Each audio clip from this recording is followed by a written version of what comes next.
Hey guys, it's Otti again. I'm here at the Minicave festival in Münster. Besides me are two members of the band Corpus Delicti. Hi, first of all. Hi. Hi. Corpus Delicti, you are playing here. You are the headliner of this evening. Yeah. Of the festival, probably. But maybe still some people don't know you exactly. Can you say your names and your part in the band? Okay, I'm Sébastien. I'm the singer of the band. I'm Franck and I'm the guitarist. Cool. And how would you describe Corpus Delicti to someone who never heard of you?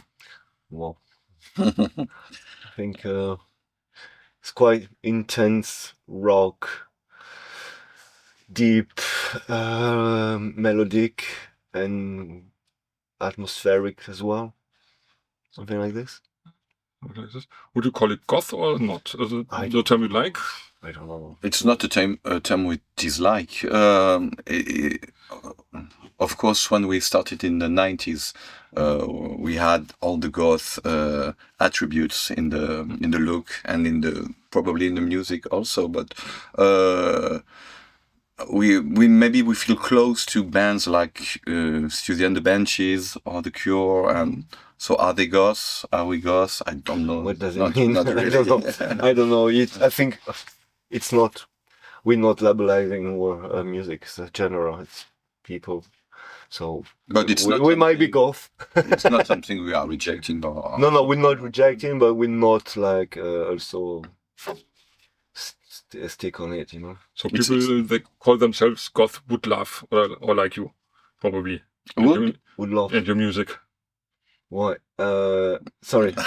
People that call themselves goth probably would love your music. Would love our music. Yeah, but it's not. I mean, it's okay. Well, we're okay with that, but I don't want to put ourselves a label. We think of our music more like a rock band. We are a rock band because there is a guitar, a bass, drums, a singer. So it's a dark rock, okay, probably. Yeah. But it's also melodic, and sometimes we always used to say that our music is a little bit between light and dark. And dark, yeah. Something like that. So it can be goth, but it's not only that. Okay, great. And you mentioned you started in the 90s, I think beginning of the 90s. Yeah.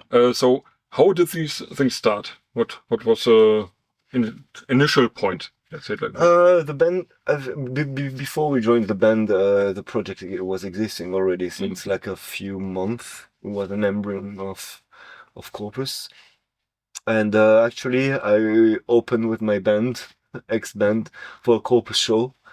And I think the day after I met Chris, and he asked me to join the band. And then he said, "Hi, do you know a singer?" I was saying, "Yeah, I got on," because I met Sébastien at this show, and we had a friend in common, so we just was like a bit random, but it worked very well straight away. Chris had created a band with Roma, the drummer, and they had a guitarist singer. There were only 3 at the beginning, and when he left, they decided to find a guitarist and a singer. So that's when we appeared. Yeah, Cool. it was fun. Yeah, great. And I think the story is long, but there has been a split. So maybe can you tell yourselves, summarize the story? So at the end of the 90s, I think you split, and then 1997. So how did this come up? The split, the reunion, the split, and the split. Yeah. The split, like many bands, we were all going into different directions, and too intense as well. Yes, was some difficulties. That was a little bit too intense. Maybe what we only lasted for maybe 4 or 5 years in the 90s, and I think, and we made 3 albums in 4 years, so which is a lot comparing to what we are recording today. No manager as well, so I think at one time we should have stopped at this time, maybe take 1 year or 6 months, I don't know, and we never did that. So we just went on and on and on, recording, touring, and I think at one point we couldn't stand each other anymore. So and the tours weren't like today with flights and everything. We were traveling a lot. We did like some crazy festivals, you know. They were really, I mean, the conditions weren't how they are today, so it was, I mean, tiring. I mean, we were really tired as well. Sure. Totally understand. And when did you decide to get back together? And How did this come up? We never really lost contact. For example, Frank and I have made some music together in our different projects. We even met. We even found each other in another project called Presgan Metropole. Like in 2012, we have recorded an album with Frank and Chris. It wasn't under the name Corpus Delicti because we wanted to be a bit different. I mean, it was something new at that time. Yeah. And after that, the idea came in 2019 with Roma, our original drummer, because I saw her once in a while, and she asked me, she told me, I wonder if I would be able to play drum again. And I told her, okay, but sometime you think about that? She told me yes. So I told her, do you want me to ask the others if they would like us to find each other again in the same rehearsal room to try to make something? And she told me, yes, why not? Call Chris and Frank. We're going to see what's happening. And we found each other, the four of us. Yeah, it took 5 seconds. And that was really a nice moment. And so we went on rehearsing for nearly 1 year, I think. Yeah. And after, so that was just natural. And we also we knew that people were asking for us to play in Mexico, in, for example, places we had never been before in the 90s. So that was the idea also and we knew that young people were listening to our music too. So we told ourselves, okay, if we go back together again, we would have the chance to play in countries we have never played before. We would have the chance to meet young people and also the old ones like us, but some people who want to see us now. So why wouldn't we do that? So the idea at the beginning was that we told ourselves we're going to do maybe just a few gigs and we're going to see no big plans on the future. But there was COVID at that time. Roma had developed arthrosis on both hands and had to stop playing. But at that time we had already announced to the back, so reunion. It was complicated to say no. So we had already booked some gigs. Barcelona. Yes. So we said, what are we doing? And Roma understood that we could continue with someone else, and we found someone else to take the drums and to continue the story. Yeah, and then here we are. It was a lot of fun. Yeah, I've seen you have really toured, I think, almost all the world somehow, at least South America, Middle America, stuff like this. So where have you been now in the last years? What have been the biggest adventures you had as a band? Biggest, I don't know. Mexico, I think, South America. But we did, I don't know, I don't want to put a show more than another one, because even in a small locations, you can have a really great time and meet a lot of cool people. And it is more about fans in the end. We carried on because they came back telling us really nice stories, like maybe music saved their lives. So I was like, whoa, incredible. I mean, it was really touching, honestly. We were really moved. The big surprise was what Frank is saying, that to meet in very different places in the world, some people who told us that our music really meant something for them. So even in Costa Rica, in Colombia, in London, in Madrid, in Mexico, each time it's the same thing. So that was really touching. Yeah, our parents coming with the kids, they were both fans. So I mean, there's two generations, and it's really nice. And so, we're back because of them, thanks them, and so now we say that all the time. But every time we go on stage, it could be the last one, So it's 100% go, just give everything, and makes people happy. Totally understand. I think this is what, for example, the pandemic told me. You never know when it stops again, so go and take what you can. Yeah, exactly. So it's about giving and receiving from fans, and what we can give as well, And you mentioned young fans, so would you say there's some younger generation growing up loving this dark and goth style? Yeah, we a lot. really have seen that. Many times. I think more and more. Yeah, more and more maybe. Lately, yeah. But we are really surprised to see many young people at front row, for example, in some places, and telling us that they love our music, and it's really. I discovered you 5 years ago, Yeah. and you was 17. That's So cool. yeah, it's happened. So I'm a long-term fan. So- and the parents, I mean, there are many different countries in Mexico, Paris, Germany, Dresden, I think it was, or no, Erling, I don't. I mean, parents, they were coming with the kids, and they were both fans.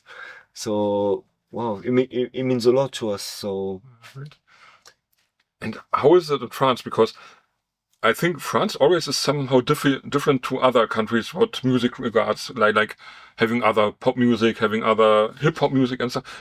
Is there a dark and goth scene as well, and some young people coming up at the moment?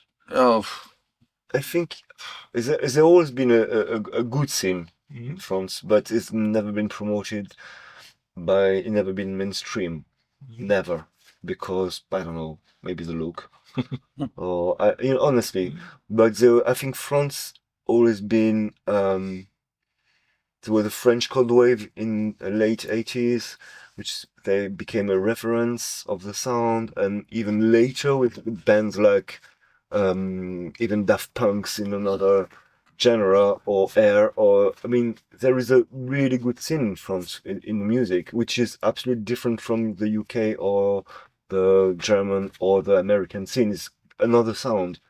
So I think we can be proud of that, but in another hand, it's not mainstream because of politics and stuff. They want French stuff on the radio, or pop, or I mean easy music, So I don't know. one thing for sure is that it's easier for us to play outside of France than in France. So this is for sure. We have really some difficulties to find a venue in our hometown in Nice. Well, But if we want to play London or Madrid or Berlin, we will find a venue. We know. he sent an email. He sent an email to a venue in Nice where we're living, and they never replied. And at the same time, he sent an email to New York, and 1 hour later they replied. I was okay. They want you. Yeah. So Yeah, but maybe is it really some language thing because you sing English that in France it's difficult to make English music and get the people? I Not don't now. I'm not sure. no, but there is a law in the late 90s. They promote a minister of the culture, and they wanted 70% of the music on the radio and television has to be in French language. So I heard of this. So you heard about this. So from there, we cut a lot of things, Sure. Cool. And now we're here at the Minicave Festival. Did you know the festival before? Yeah. We knew Nina. Mm-hmm. We met Nina, the promoter, a few times in different places in Europe, and we really went on really great with her. We really had a good feeling with her. Yeah. And so we knew about her and about the festival, and so she sent the invitation this year, and they said, "Okay, let's go." Do it. And I think you feel fine so far. You look like that it's good here. Yeah. Yeah. It's good. It's again, it's not about doing a big one or a small one. We did a big one last week with Chameleons and bands like this on Clark. It was just phenomenal, and it's absolutely different, and we love it. To be really close to the crowds and be part of it, even in a small venue. In alternative venues like this one. alternatives. It's nice. Yes. Because in the end, we come from these places, so it's good Some not to punk forget. groups. Yeah, sure. This is where all this begins or began. Really, these small venues, but packed and people dancing and having fun. This is most important. Better than having a big venue where people are saying, "Okay, Yeah, exactly. what do you do? What do you want to do here?" Yeah. Great. And we have to talk about releases. So you mentioned in the 90s you released 3 albums. Nowadays, I think it have been only singles, or did I oversee something? So, No, there's only singles, and the new album is coming out late November, 28th of November. Okay, so we can really promote it now. It is a good moment to promote. So tell the name or the title of the album, and what have been the things that have been important to you to make this one perfect one for the restart somehow. It's called Liminal. It's called Liminal, and it was really, I mean, I don't know, it's like we say all the planets are aligned. The name of the album, Liminal, it means like a story ended. We just interrupt, but comes back later. So it's exactly what happens to the band. And Sebastian found this title, and I was like, wow, it couldn't be better. And also about the artwork, we invited a French artist, Jean-Luc Vernat, for the single on video. And Room 66. Yeah, Room 36. And and anyway, he accepted to do it, and we went through his heart because he's a kind of alternative artist, and we found this really A drawing, nice really beautiful drawing, which means a lot as well. It's really expressive, and also we, in the past on the 3 albums, we always used like draws, painting, or from artists. So it was like a continuity of the band. So I mean, everything was so easy and so here in front of us. We just took it, and so yeah. I mean, about that, it was still incredible to things happen like this. Okay, it was a sign. The process of creating song went really easily. Also, when we started to talk about making new music, it has to be good, not especially for the fans, but for us. We told to ourselves, okay, if we are really releasing new music, we have to love it. Because we didn't want to make another album just for to make another album. So, and we were really confident when we released the first single, Chaos, because we had a really great feedback from the fans at this moment, and we said, okay, we are on the right thing, yeah. And yeah, we kept, I think, the signature of the band. With a new sound, I mean, because of the years, decades, so it's more modern, but we kept the corpus signature, so it was really important. I mean, it was the main question, it was the main fear we had, like how it's going to be accepted, received, and then we composed this song. It was obvious, okay, that sounds corpus, but modern. So we decided to release that first single, Chaos, which now, strangely, when we play at the gigs, people know that song as Saraband, for example. They know it's the same, and so then the second single was also really interesting because it's an opposite way with a lot of piano and stuff like this. It was a different, and it's been received really well too, so it was a good. We thought, okay, now we can think about an album because both singles were accepted and validated, I would say. So because it's hard to come back like 30 years later with if the same guy could tell you, oh, it's always the same, or oh, it's different. It's the same guy. So in the end, you have to forget that, and you just do what you are, and it has to be just true. Yeah, and I listened to the new singles, really cool. So far, regarding lyrics, are you writing the lyrics, or is it some? I am writing the lyrics. Yeah. How did this change compared to the 90s? Do you have other topics or other things you put into the lyrics? Or? I'm still 20 in my head, so the topics are the same. Like 20, so. Oh, thank you. Like,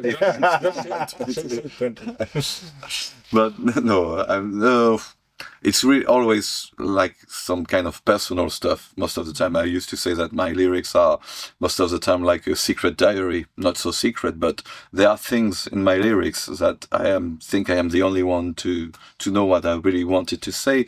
But the good thing is, sometimes I met people telling me that, oh, I love this song because it sounds like this for me, it sounds like that for me. It's not really what I meant to tell when I wrote the lyrics, but I think it's fine if they find themselves. For example, we had met a girl, I think it was in South America, told us that she lost her mother, and she told us the song Dancing Ghosts was the song that helped her to get through all of these really sad moments of her life. So if some people can find something in my lyrics, I think it's perfect. Even you.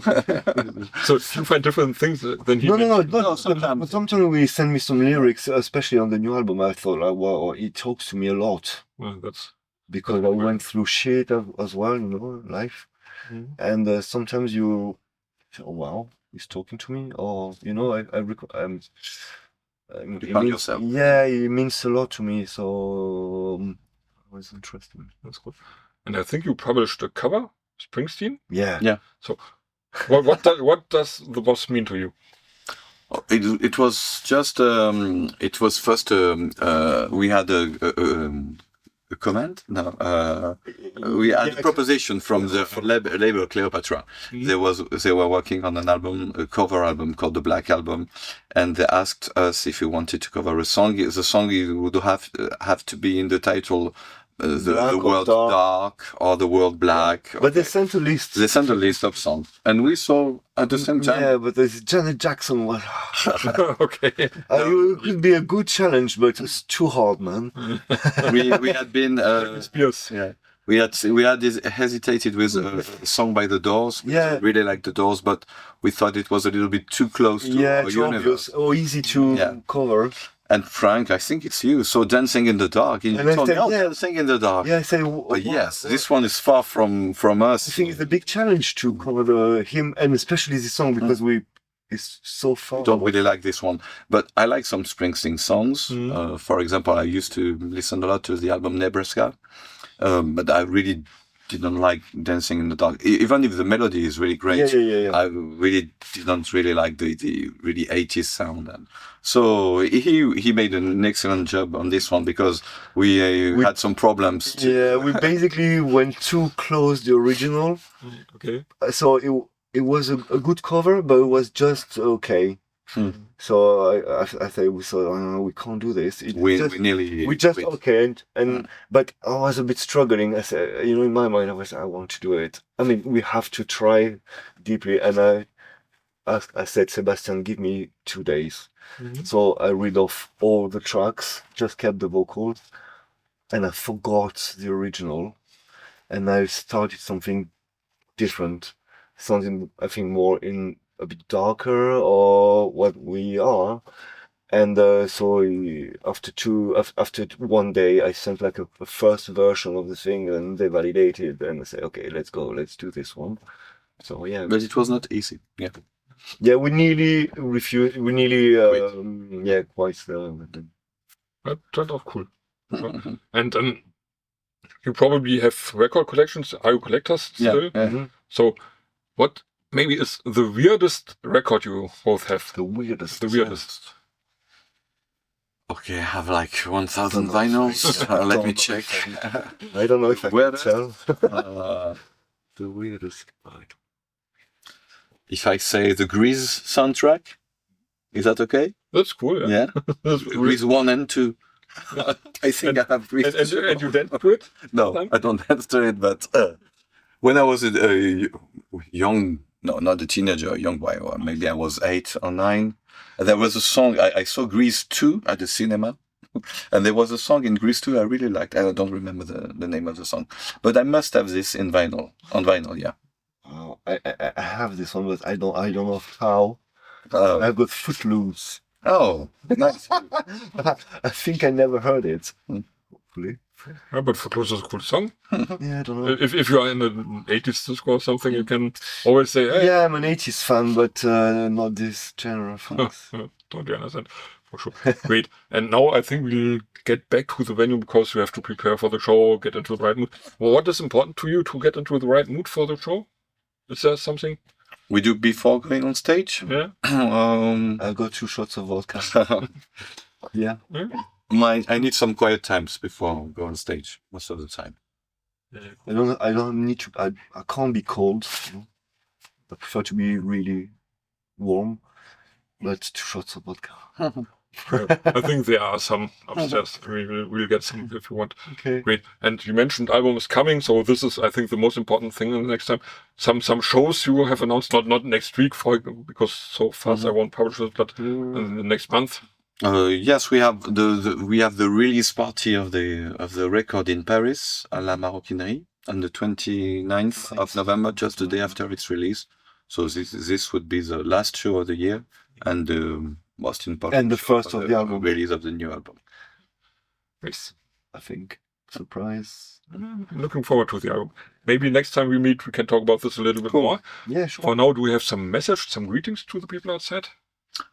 Oh, be curious. Listen to the new album when it comes out, because we are really kind of proud of what we have done, and we hope that they will like it also. Yeah.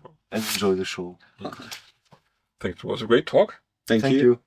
Thank you for outside. having us. People outside. Corpus Delicti, great band. Check them out. You didn't already so far. And I say bye-bye. Cheers. Bye. Bye.